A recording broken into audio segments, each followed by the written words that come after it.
The 7 Principles of Maat. 1. The Principle of Psychokinesis. Mind is thought, the universe is a mental creation. This first great principle embodies the idea that all is mind. It explains that which is the substantial essence underlying all the outward manifestations and appearances which you know under the terms of the material universe, the phenomena of life, matter, energy, spacetime, distance, speed, relativity, and, in short, all that is apparent to your material senses is spirit. This living mind performs gastrulation, which is a turning of itself inside out, manifesting its esoteric nature outwardly. Therefore, all the phenomenal worlds and universes are simply a mental creation of mind, subject to the laws of created things, and the universes, as a whole and in their parts or units, have their existence in the mind. It is in this mind that we live and move and have our being. This subjective observation of creation is the principle which establishes the mental nature of the universes and easily explains all the varied mental and psychic phenomena. Without such explanation, these phenomena are not understandable and defy scientific inspection. An understanding of this first great principle of psychokinesis empowers the individual to comprehend the laws of the mental universe, and to apply the same to his or her well-being and rhythmed advancement. The serious student is empowered to apply intelligently the great mental laws, instead of using them in a haphazard manner.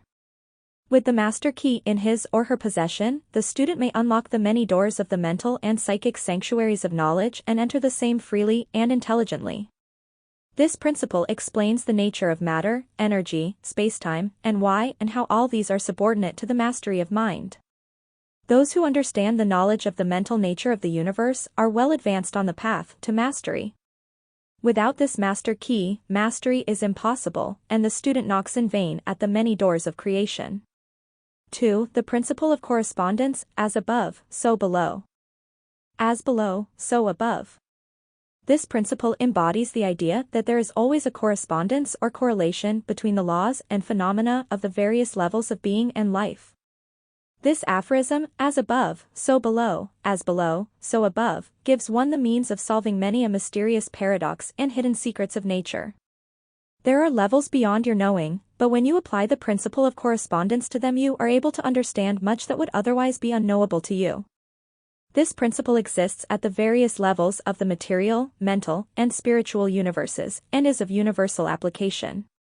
This principle has been one of the most important mental instruments by which humankind is able to set aside the obstacles which hide the unknown from view. Its use can even remove the veil of death so that one can catch a glimpse of the other side. Just as a knowledge of the principles of geometry empowers the astronomer to measure distant suns and their movements while seated in an observatory, a knowledge of the principle of correspondence empowers you to reason intelligently from the known to the unknown. All the principles have an interrelationship with correspondence. Correspondence draws its nature from the copulation of creation. Studying the monad, one is studying the universe. 3. The Principle of Vibration, nothing rests, everything moves, everything vibrates. This principle embodies the idea that everything is in motion, everything vibrates, nothing is at rest, facts which science endorses and which each new scientific discovery tends to verify. Yet this principle was enunciated thousands of years ago by masters of old. This principle explains that the differences between various manifestations of matter, energy, spacetime, mind, and even spirit result largely from varying rates of vibration. From creation's copulation, which is pure spirit, down to the grossest form of matter, all is in vibration. From the in and out of bond infinite times in a finite moment, to the expansion and collapse of a universe, the rate of vibration is observed as states of proper time. The higher the vibration, the higher the position in the scale. The vibration of spirit is at such an infinite rate of intensity and rapidity that it is seemingly at rest, just as a rapidly turning wheel seems to be motionless. At the other end of the scale, there are gross forms of matter whose vibrations are so low as to seem at rest. Between these two opposing points, there are billions upon billions of varying degrees of vibration. From quark, electron, atom, and molecule, to planets and universes, everything is in vibratory motion. This is also true in the fields of energy and force, which are but varying degrees of vibration, and also, at the mental levels whose states depend upon vibrations, and even at the spiritual levels. All the principles have an interrelationship with vibration. Vibration draws its nature from the copulation of creation. An understanding of the principle, with the appropriate application, empowers the student to control their own mental vibrations as well as those of others. The masters also apply this principle to the conquering of natural phenomena in many ways. Those who understand the principle of vibration have taken hold of the scepter of power. For the principle of opposition, everything is dual, everything has an opposing point, everything has its pair of opposites, like and unlike are the same, opposites are identical in nature, but different in degree, extremes bond, all truths are but partial truths, all paradoxes may be reconciled. This principle embodies the idea that everything is dual, everything has two opposing sides, everything has its pair of opposites, of which all are ancient aphorisms. It explains the paradoxes that have perplexed so many and have been stated as follows: thesis and antithesis are identical in nature, but different in degree, opposites are the same, differing only in degree, the pairs of opposites may be reconciled. In and out of bond nothing and possibility meet, extremes bond, everything is and is not at the same time, every truth is partially false, all truths are a paradox.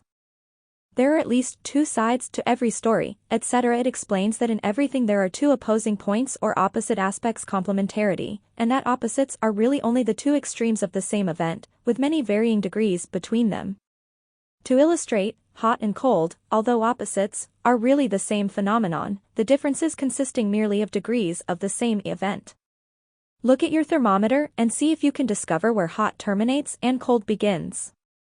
In actuality, there is no such thing as absolute hot or absolute cold. The two terms hot and cold simply indicate varying degrees of the same event, and that same event which manifests as hot and cold is merely of form, variety, and rate of vibration. So hot and cold are simply the two opposing points of that which you call a temperature, and the phenomena attendant thereupon are manifestations of the principle of opposition. The same principle is involved in the case of light and darkness, which are the same event, the difference consisting of varying degrees between the two opposing points of the phenomenon. Where does darkness leave off and light begin? What is the difference between large and small, hard and soft, black and white, sharp and dull, noise and quiet, high and low, positive and negative? The principle of opposition explains these paradoxes. The same principle operates on the spiritual and mental levels. Take an example from the mental level, that of a love and hate, two mental states apparently totally different. Yet there are degrees of hate and degrees of love, and a middle point in which you use the terms, like or dislike, which shade into each other so gradually that sometimes you are at a loss to know whether you like or dislike or neither. All are simply degrees of the same event, as you will find if you will but feel it for a moment. More than this, and considered of more importance by the students, it is possible to change the vibrations of hate to the vibrations of love in one's own mind and in the minds of others. Many of you who read these lines have had personal experiences of the involuntary rapid transition from love to hate, and the reverse, in your own case and that of others. You will therefore realize the possibility of this being accomplished by the use of the will, by means of knowing the will. Good and evil are but opposing points of the same event, and the student understands the art of altering evil into good by means of an application of the principle of opposition. In short, the art of immersion becomes a phase of psychokinesis known and practiced by the ancient and modern masters.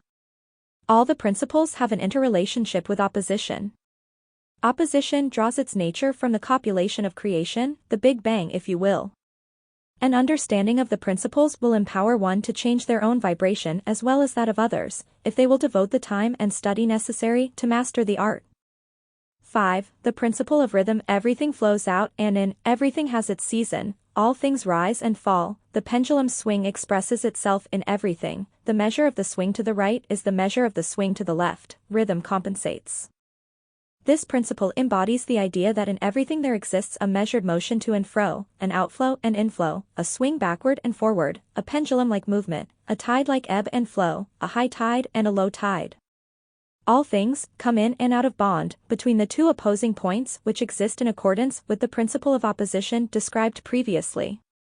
There is always an action and a reaction, an advance and a retreat, a rising and a sinking. This is in the affairs of the universe, suns, worlds, humankind, animals, mind, energy, and matter. This law is established in the creation and destruction of worlds, in the rise and fall of nations, and finally, in the mental states of humans. The students that realize this principle find its universal application and discover the means to overcome its effect upon themselves. They apply the mental law of neutralization. They cannot annul the principle or cause it to cease its operation. They do not escape the effect the principle will have on them at one level, but they have learned how to escape its effects upon themselves to a certain degree. They have learned how to use it, instead of being used by it. In this and similar methods consist of the area of the masters. The masters immerse themselves at the point at which they desire to rest, and then neutralize the rhythmic swing of the pendulum which wants to carry them to the opposite point. All individuals who have attained any degree of self-mastery do this naturally, more or less unconsciously, but the masters do this consciously by the use of their will. They attain a degree of poise and mental firmness beyond belief of the masses who are swung backward and forward on the pendulum of opposition. All the principles have an interrelationship with rhythm. Rhythm draws its nature from the compilation of creation. This principle and that of opposition have been closely studied by the masters, and the method of counteracting, neutralizing, and using them forms an important part of psychokinesis 6. The principle of cause and effect. Every cause has its effect, every effect has its cause. Everything happens according to law. Chance is just a name for law not recognized. There are many fields of causation, but nothing escapes the law of destiny. This principle embodies the idea that there is a cause for every effect, and an effect from every cause. It explains that everything happens according to law, that nothing ever merely happens, that there is no such thing as chance, that while there are various fields of cause and effect, the higher dominating the lower fields, still nothing ever entirely escapes the law destiny. The masters understand the art and method of rising above the ordinary field of cause and effect, and by mentally rising to a higher field they become causers instead of effects. The masses of people have carried along obedience to the environment, the wills and desires of others stronger than themselves, heredity, suggestion, and other outward causes moving them about like pawns on the chessboard of life. But the masters, rising to the field above, dominate their moods, character, qualities, and powers as well as the environment surrounding them and become movers instead of pawns. They help to play the game of life instead of being played and moved about by the environment. They use the principles instead of being used. The masters obey the causation of the higher fields, but they help to rules on their own level. All the principles have an interrelationship with cause and effect. Cause comes in and out of bond with effect. All events are between the cause and effect. Cause and effect draw its nature from the copulation of creation. In this statement there is condensed a wealth of knowledge. 7. The principle of gender. Gender is in everything. Everything has its masculine and feminine principles. Gender manifests on all levels. This principle embodies the idea that there is gender expressed in everything, the masculine and feminine principles ever at work. The nature of the copulation of creation displays in this principle. This is a fact not only of the physical level, but of the mental and even the spiritual levels. On the physical levels, the principle presents itself as sex. On the higher levels it takes higher forms, but the principle is ever the same. No creation, physical, mental, or spiritual, is possible without this principle. An understanding of its laws will throw light on many a subject that has perplexed the minds of humans. The principle of gender works ever in the direction of generation, regeneration, and creation. Everything and every person contain the two elements or aspects of this great principle within it, him or her. Every male thing has the female element as well. Every female contains also the male principle. If you are to understand the philosophy of mental and spiritual creation, generation, and regeneration, you must understand and study this principle. All the principles have an interrelationship with gender. As the nothing comes in, and possibly out of bond, gender is created. Gender draws its nature from the copulation of creation. It contains the solution to many mysteries of life.